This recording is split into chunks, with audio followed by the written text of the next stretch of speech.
Today, Israel takes a big step towards peace.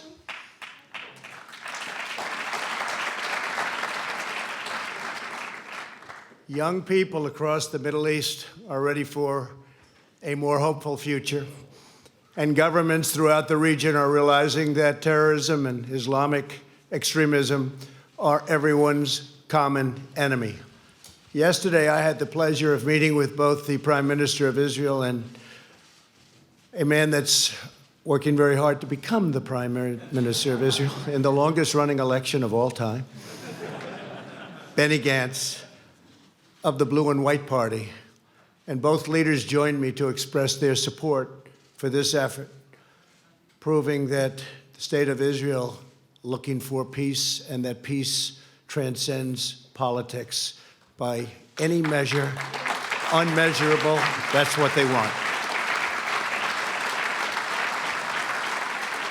On my first trip overseas as president, I visited the Holy Land of Israel. I was deeply moved and amazed by what this small country had achieved in the face of overwhelming odds and never-ending threats. The state of Israel comprises only a minuscule amount of land in the Middle East, and yet it has become a thriving center of democracy, innovation, culture, and commerce. Israel is a light unto the world. The hearts and history of our people are woven together. The land of Israel is an ancient home, a sacred place of worship, and a solemn promise to the Jewish people that we will never again repeat history's darkest hour.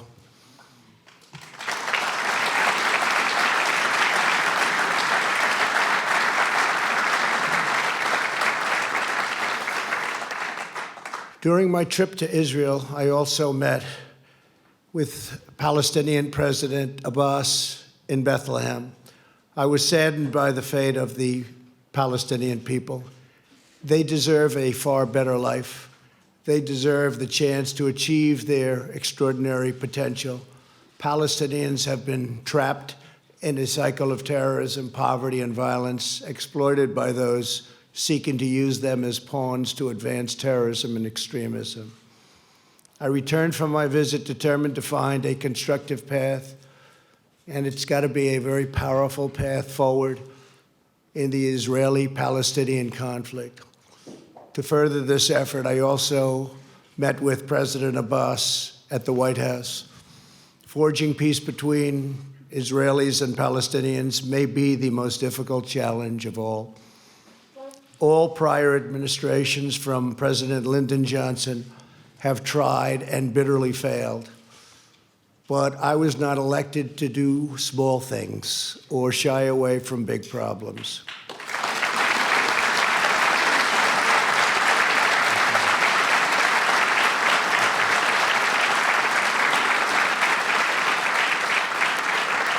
It's been a long and very arduous process to arrive at this moment. On Sunday, I delivered to Prime Minister Netanyahu my vision for peace, prosperity, and a brighter future for the Israelis and Palestinians. This vision for peace is fundamentally different from past proposals. In the past, even the most well-intentioned plans were light on factual details and heavy on conceptual frameworks. By contrast, our plan is 80 pages and is the most detailed proposal ever put forward by far. As I have seen throughout my long career as a deal maker, complex problems require nuanced, fact-based remedies. That is why our proposal provides precise technical solutions to make Israelis, Palestinians, and the region safer and much more prosperous. My vision presents a win-win opportunity for both sides, a realistic two-state solution that resolves the risk of Palestinian statehood to Israel's security. Today, Israel has taken a giant step toward peace. Yesterday, Prime Minister Netanyahu informed me that he is willing to endorse the vision as the basis for direct negotiations, and I will say the general also endorsed and very strongly. with the Palestinians, a historic breakthrough. And likewise, we have really a situation having to do with a race that is taking place right now. It will end, and we have the support, and it's very important to say this, of both parties and almost all people in Israel. They want peace, and they want peace badly.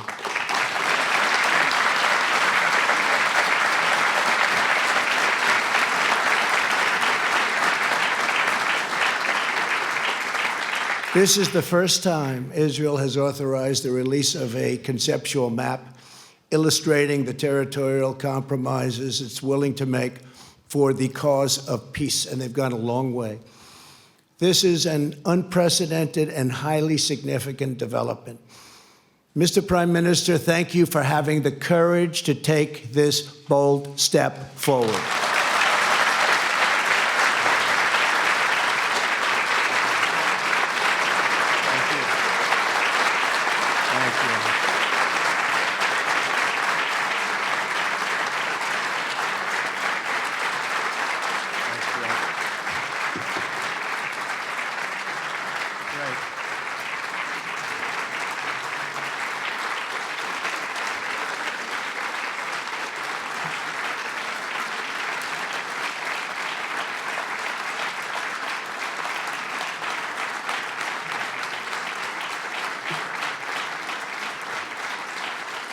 And Bibi, we have a lot of powerful people in this room, a lot of the people that can help make it work. So that's quite a thunderous applause. Thank you very much. Thank you. We will form a joint committee with Israel to convert the conceptual map into a more detailed and calibrated rendering so that recognition can be immediately achieved.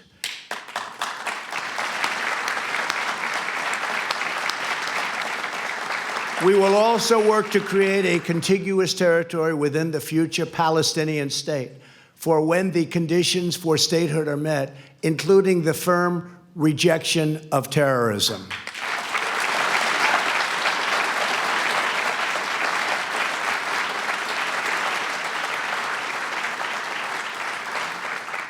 Under this vision, Jerusalem will remain Israel's undivided, very important, undivided capital.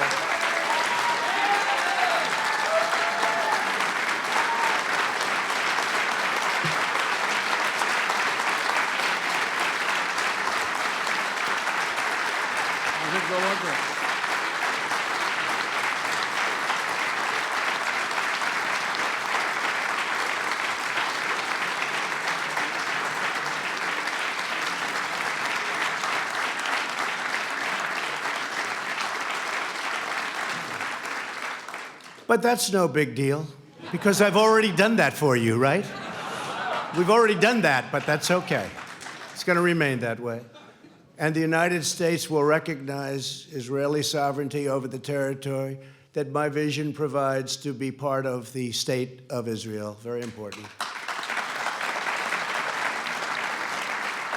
And crucially, the proposed transition to a two-state solution will present no incremental security risk to the state of Israel whatsoever. We will not allow a return to the days of bloodshed, bus bombings, nightclub attacks, and relentless terror. Won't be allowed. Peace requires compromise, but we will never ask Israel to compromise its security. Can't do that.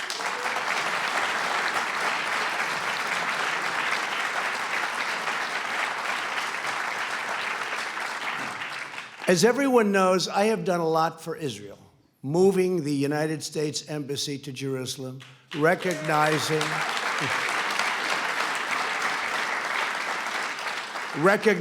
the Golan Heights,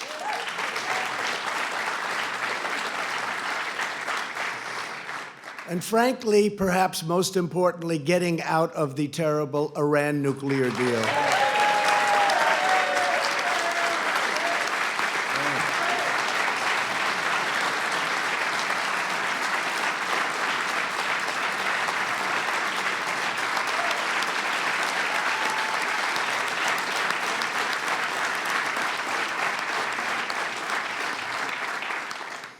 There's a lot of spirit in this room.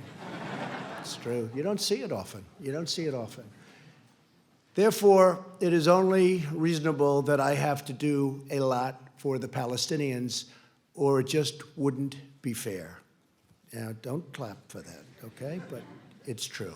It wouldn't be fair. I want this deal to be a great deal for the Palestinians. It has to be. Today's agreement is a historic opportunity for the Palestinians to finally achieve an independent state of their very own. After 70 years of little progress, this could be the last opportunity they will ever have, and last for a lot of reasons. We'll never have a team like we have right now. We have a team of people that love the United States, and they love Israel, and they're very smart and very, very committed, from your ambassador, David Friedman,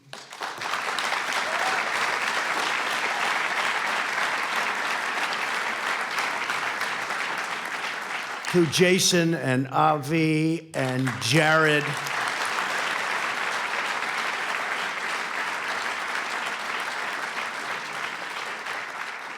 and they're all great deal makers, and they also understand the other side, and they want the other side to do well, because that's the sign of a great deal, and they understand that. And I just appreciate all of the hard work you put in, and so many of your other friends, and of course our great Secretary of State, Mike Pompeo. Look at, whoa.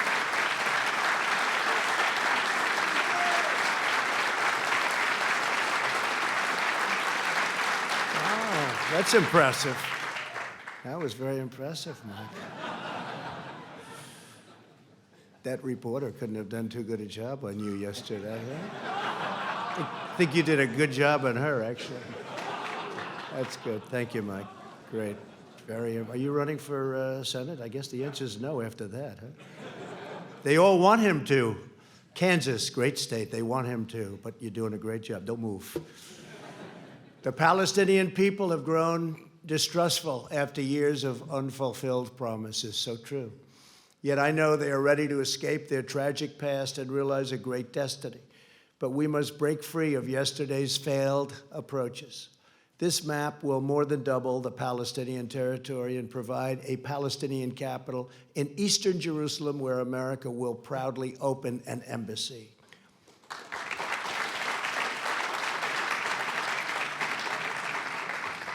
No Palestinians or Israelis will be uprooted from their homes.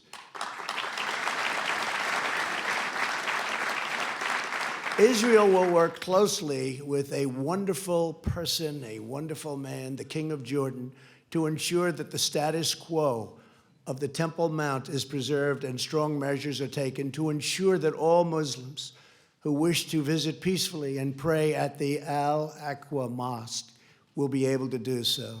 This is a major statement. This is of major importance. And at the same time, our vision will deliver massive commercial investment of $50 billion into the new Palestinian state. You have many, many countries that want to partake in this, and many of them are surrounding. They all want this to happen.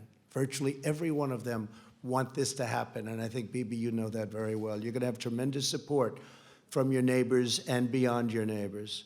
Over the next 10 years, if executed well, 1 million great new Palestinian jobs will be created. Their poverty rate will be cut in half, and their poverty rate is unacceptable now and only getting worse. Their GDP will double and triple, and much-needed hope, joy, opportunity, and prosperity will finally arrive for the Palestinian people. Our vision will end the cycle of Palestinian dependency upon charity and foreign aid. They will be doing phenomenally all by themselves. They are a very, very capable people.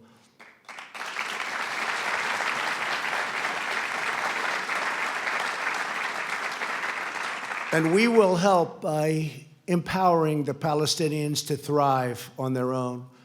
Palestinians will be able to seize the new future with dignity, self-sufficiency, and national pride. To ensure a successful Palestinian state, we are asking the Palestinians to meet the challenges of peaceful coexistence.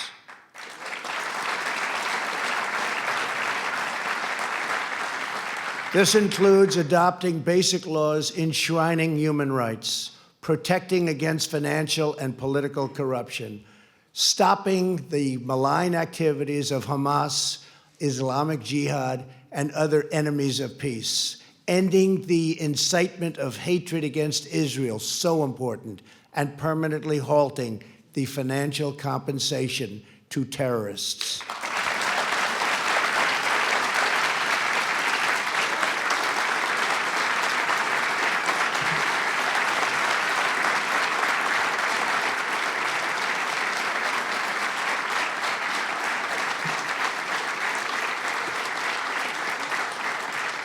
And perhaps most importantly, my vision gives the Palestinians the time needed to rise up and meet the challenges of statehood.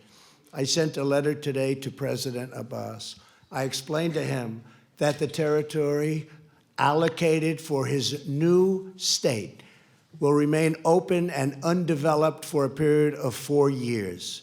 During this time, Palestinians can use all appropriate deliberation to study the deal, negotiate with Israel, achieve the criteria for statehood, and become a truly independent and wonderful state. President Abbas, I want you to know that if you choose the path to peace, America and many other countries, we will be there. We will be there to help you in so many different ways, and we will be there every step of the way. We will be there to help.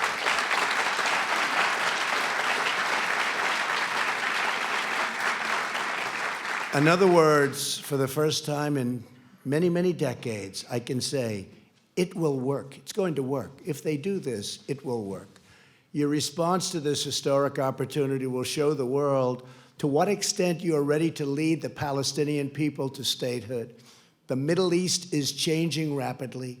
On my first trip aboard as president, I traveled to Saudi Arabia to discuss our shared priorities with the 54 leaders of the Muslim and Arab countries. I made clear that all civilized nations share the same goals, stamping out extremism, creating opportunity for the region's youth, and we have to take care of the region's youth. The region's youth is growing up with no hope.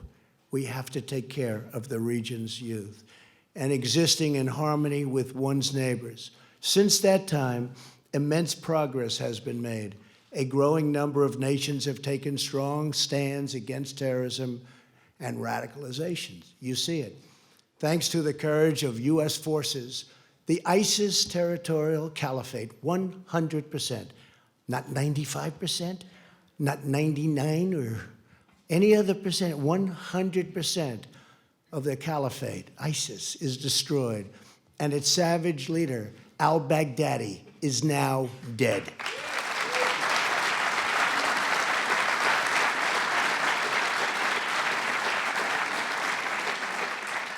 And I want to thank, we have some of our great senators and congressmen and women here, and I want to thank you all for the tremendous help.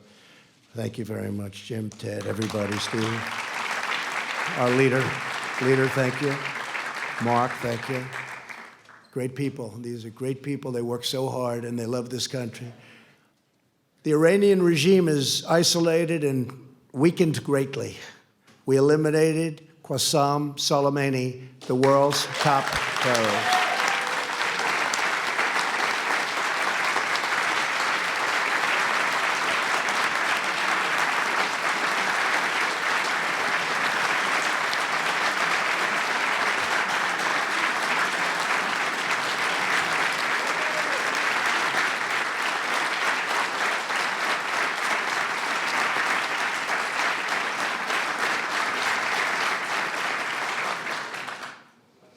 And as you know, he was with the head of Hezbollah.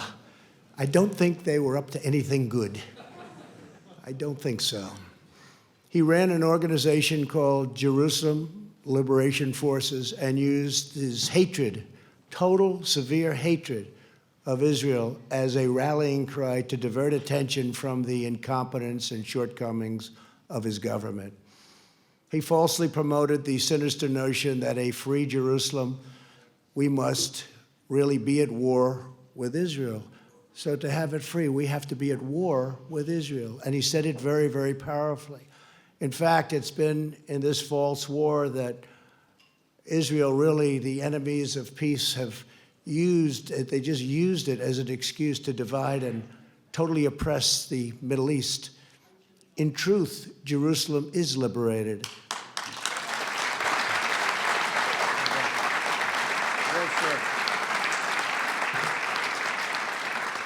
Jerusalem is a safe, open, democratic city that welcomes people of all faiths and all places.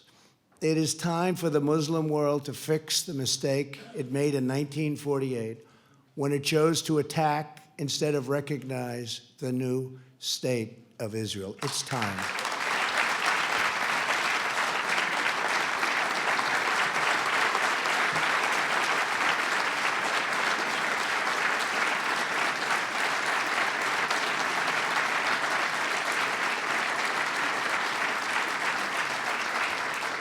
Since then, the amount of needless bloodshed and all squandered opportunities, so many squandered opportunities in the name of senseless causes, is beyond measure.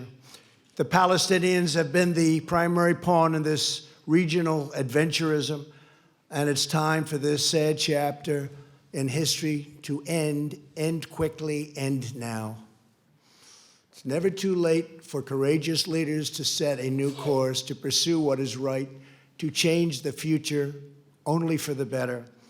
America is prepared to work with all parties on our vision. So many other countries are willing, ready, and able to work with us. I've spoken to many of them. I cannot believe the amount of support this morning has. I cannot believe it. I have been called by leaders. Boris called, so many called, and they're all saying whatever we can do to help. They all want to see it happen.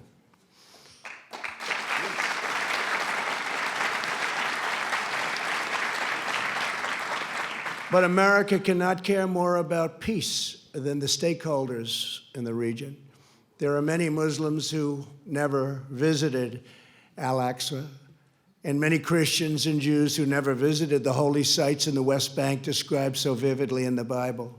My vision will change that. Our majestic biblical heritage will be able to live, breathe, and flourish in modern times.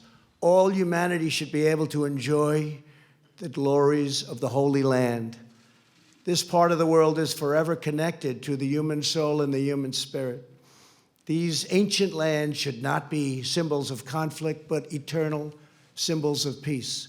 Thank you again for all of the work you've all done and all of these incredible honored guests for being here.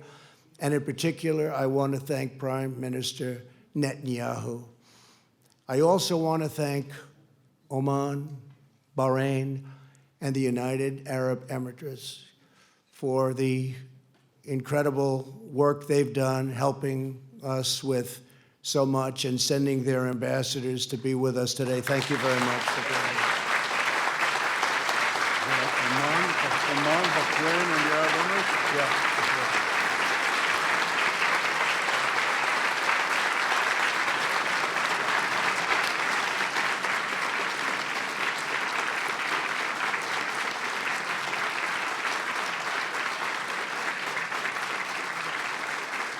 Thank you very much. Thank you very much. Please give our regards.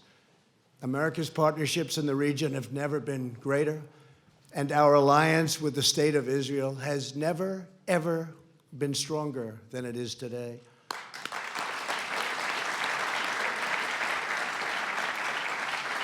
Together, we can bring about a new dawn in the Middle East. And I would now, again, just like to thank everybody and a very special group of people, an incredible group of people. So many have been with us on this journey right from the beginning, and we're getting there. They say it's the toughest deal ever to make. In business, when I have a tough deal, people would say, this is tougher than the Israelis and the Palestinians. They used it as an excuse, meaning that was always the standard. Actually, there's nothing tougher than this one. But we have to get it done. We have an obligation to humanity to get it done.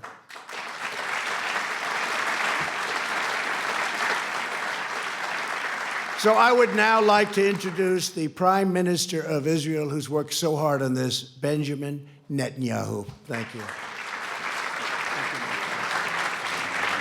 Great speech. Thank you.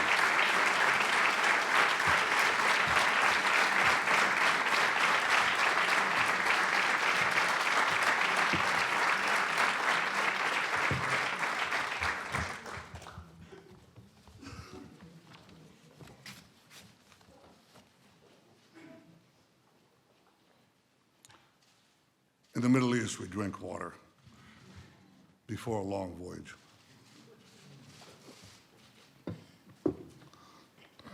This is an extraordinary voyage. President Trump, Donald, I'm honored to be here today, along with my wife, Sarah, Minister Yariv Levin, Ambassador Ron Dermer. Ron, thank you for everything you've been doing.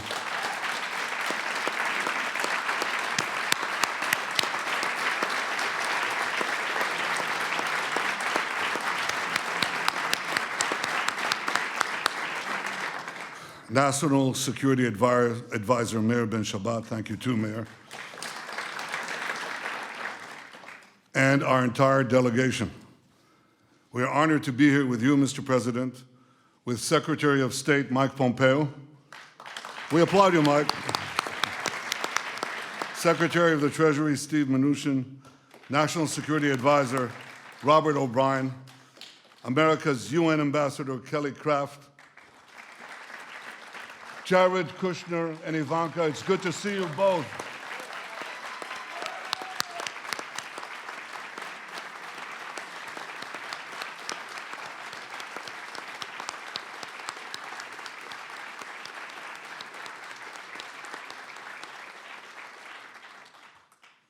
It's good to see the unfailingly energetic and optimistic Ambassador David Friedman, Jason Greenblatt,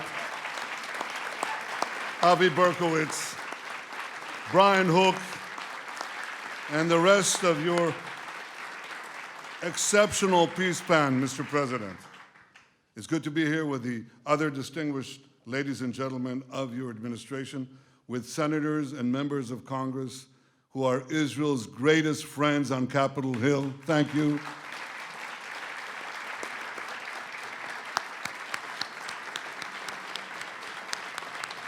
Thank you.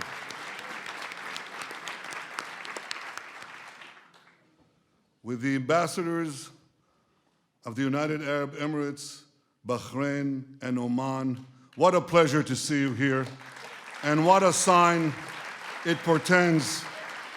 I was going to say of the future, what a sign it portends of the present.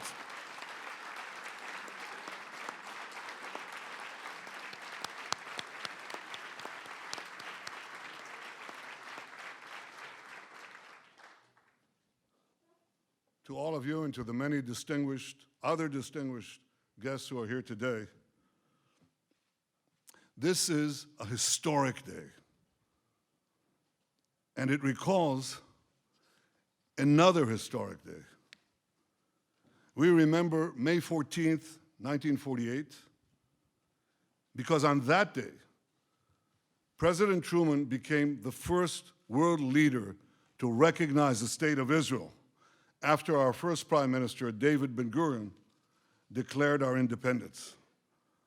That day chartered a brilliant future. Mr. President, I believe that down the decades, and perhaps down the centuries, we will also remember January 28th, 2020, because on this day, you became the first world leader to recognize Israel's sovereignty over areas in Judea and Samaria that are vital to our security and central to our heritage.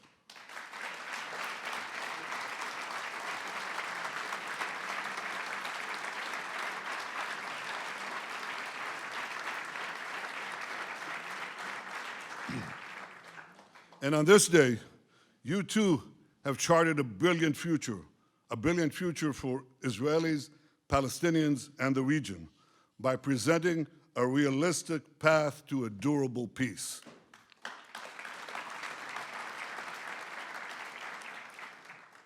Since the moment of its birth, Israel has yearned for peace with our Palestinian neighbors and peace with the broader Arab world.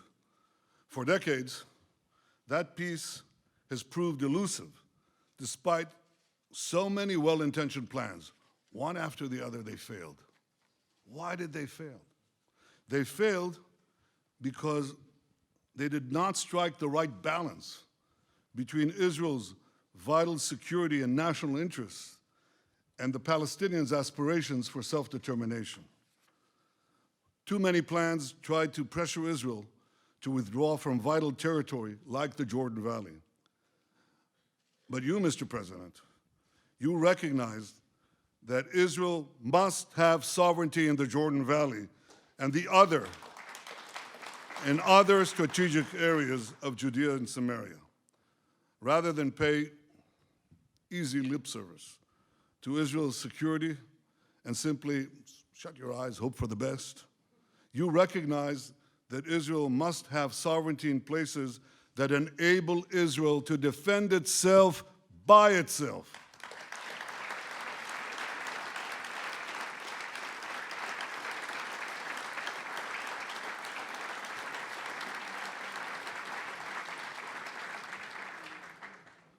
For too long, far too long, the very heart of the land of Israel, where our patriarchs prayed, our prophets preached, and our kings ruled, has been outrageously branded as illegally occupied territory.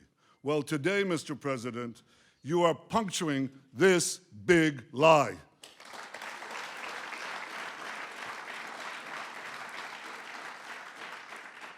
You are recognizing Israel's sovereignty over all the Jewish communities in Judea and Samaria, large and small alike.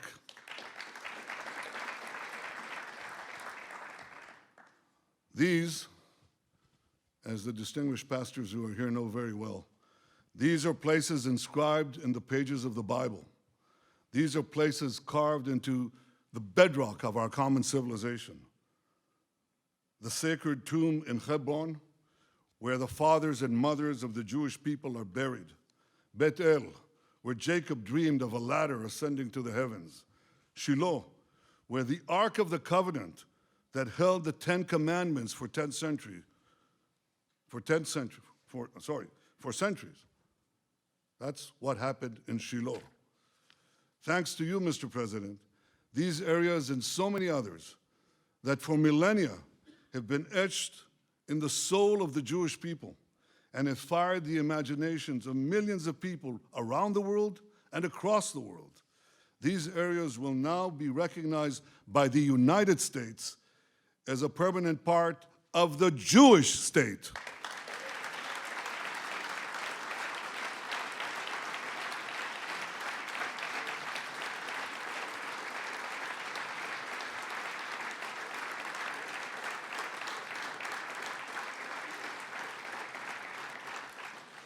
Mr. President, because of this historic recognition, and because I believe your peace plan strikes the right balance where other plans have failed, I've agreed to negotiate peace with the Palestinians on the basis of your peace plan.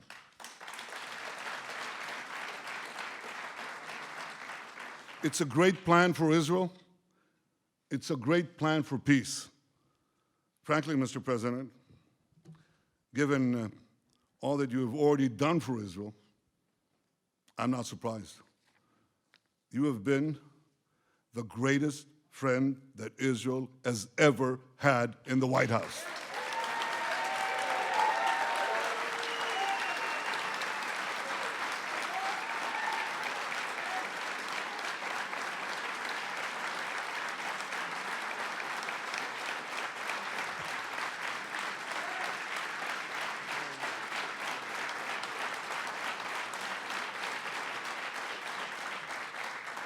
Frankly, though we've had some great, outstanding friends in these halls, it's not even close.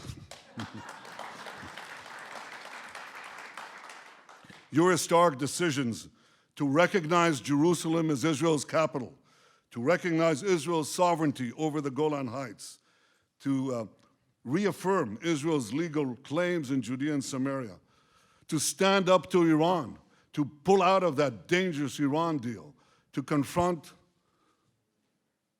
is not the word, to eliminate Qasem Soleimani, to support and encourage unbelievable cooperation between Israel and the United States in the military and strategic and intelligence fields. All this bear testament to the friendship and depth of your leadership and commitment to Israel. From our very first meeting here in the White House 3 years ago, you repeatedly made clear your commitment to help Israel achieve peace with the Palestinians and peace with the rest of the Arab world. Mr. President, I share that commitment, and I look forward to working with you to achieve a peace that will protect Israel's security, provide the Palestinians with dignity and their own national life, and improve Israel's relations with the Arab world. Your peace plan advances all these goals. First, it addresses the root cause of the conflict, by insisting that the Palestinians will finally have to recognize Israel as the Jewish state.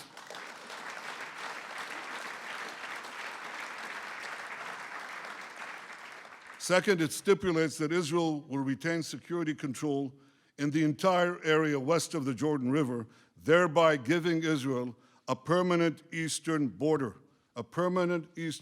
to defend ourselves across our longest border. This is something we've longed to have. We now have such a recognized boundary. Third, your plan calls for Hamas to be disarmed and for Gaza to be demilitarized.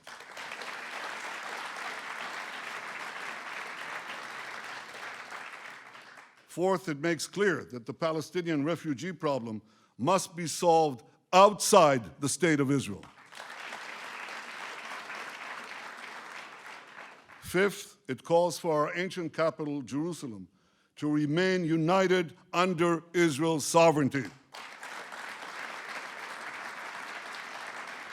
It, of course, ensures that religious sites remain accessible to all faiths, and it maintains the status quo on the Temple Mount. Sixth, your plan does not uproot anyone from their homes, Israelis and Palestinians alike. Instead, it proposes innovative solutions whereby Israelis will be connected to Israel and whereby Palestinians will also be connected to one another. That helps if you have these real estate people, you know. They can come up with things normal human beings don't think about, and they have. Mr. President, Israel wants the Palestinians to have a better life. We want them to have a future of national dignity, prosperity, and hope. Your peace plan offers the Palestinians such a future. Your peace plan offers the Palestinians a pathway to a future state. I know that it may take them a very long time to reach the end of that path. It may even take them a very long time to get to the beginning of that path.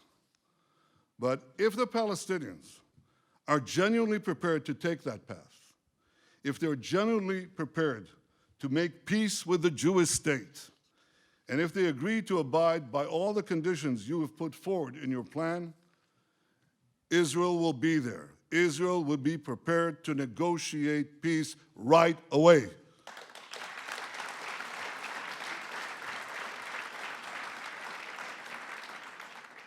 Regardless of the Palestinian decision, Israel will preserve the path of peace in the coming years.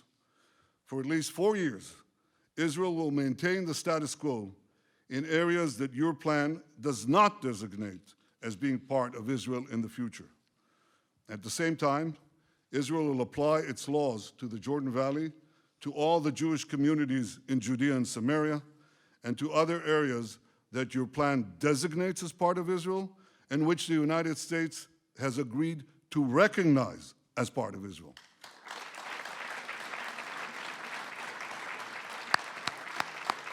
I like that.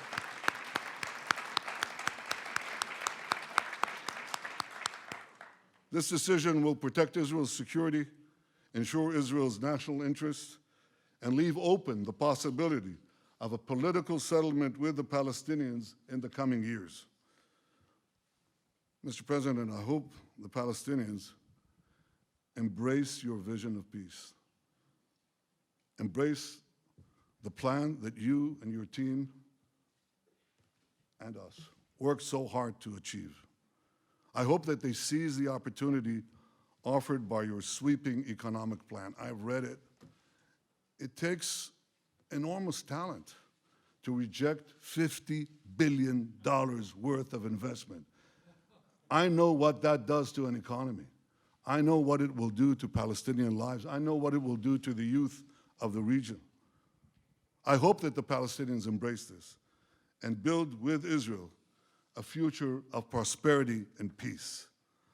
I also hope that our other Arab neighbors embrace your vision and forge a path of reconciliation with Israel that can create for all of us a brilliant future. Mr. President, I want to congratulate your fantastic team, there's no other word, your fantastic peace team for all their work. Jason Greenblatt,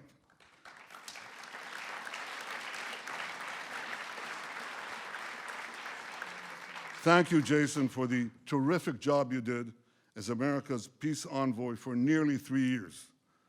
Avi Berkowitz, thank you for stepping out. Thank you, Avi, for stepping out from your important behind-the-scenes role and ably working in those past few months to get this plan done. Ambassador David Friedman, thank you, David.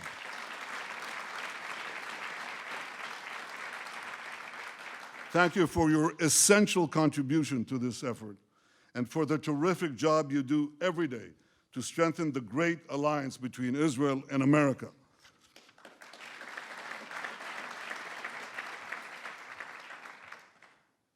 And Jared Kushner, without your wisdom, your persistence, your resolve, this day would have never come.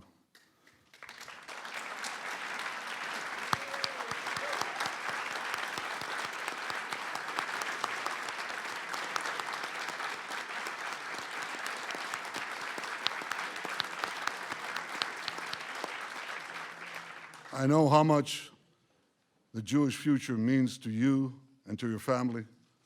Well, Jared, today you have helped secure that future. The Jewish state owes you, and it owes President Trump, an eternal debt of gratitude.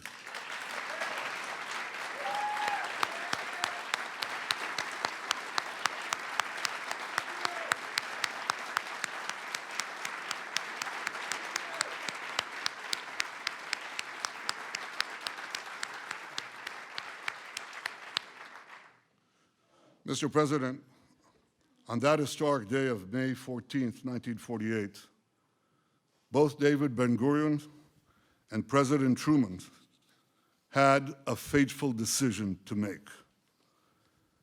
Many argued that Ben-Gurion should not declare Israel's independence. Many argued that President Truman should not recognize the Jewish state. But both leaders understood the magnitude of the hour.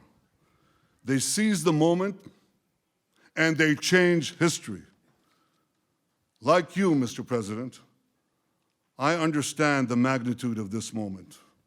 With you, Mr. President, I'm prepared to seize the moment and change history. I know that there'll be opposition. There's always opposition. I know there'll be many obstacles along the way, much criticism. But we have an old Jewish saying, if not now, when? And if not us, who? Im lo achshav, matai, im lo anachnu, az mi. Mr. President, your deal of the century is the opportunity of the century. And rest assured, Israel will not miss this opportunity. Mr. President, Donald, Israel is blessed to have your friendship and your powerful leadership, and Israel is blessed to have the friendship of the greatest power on earth, the United States of America. May God bless America, may God bless Israel, and may God bless us all with security, prosperity, and peace. Thank you.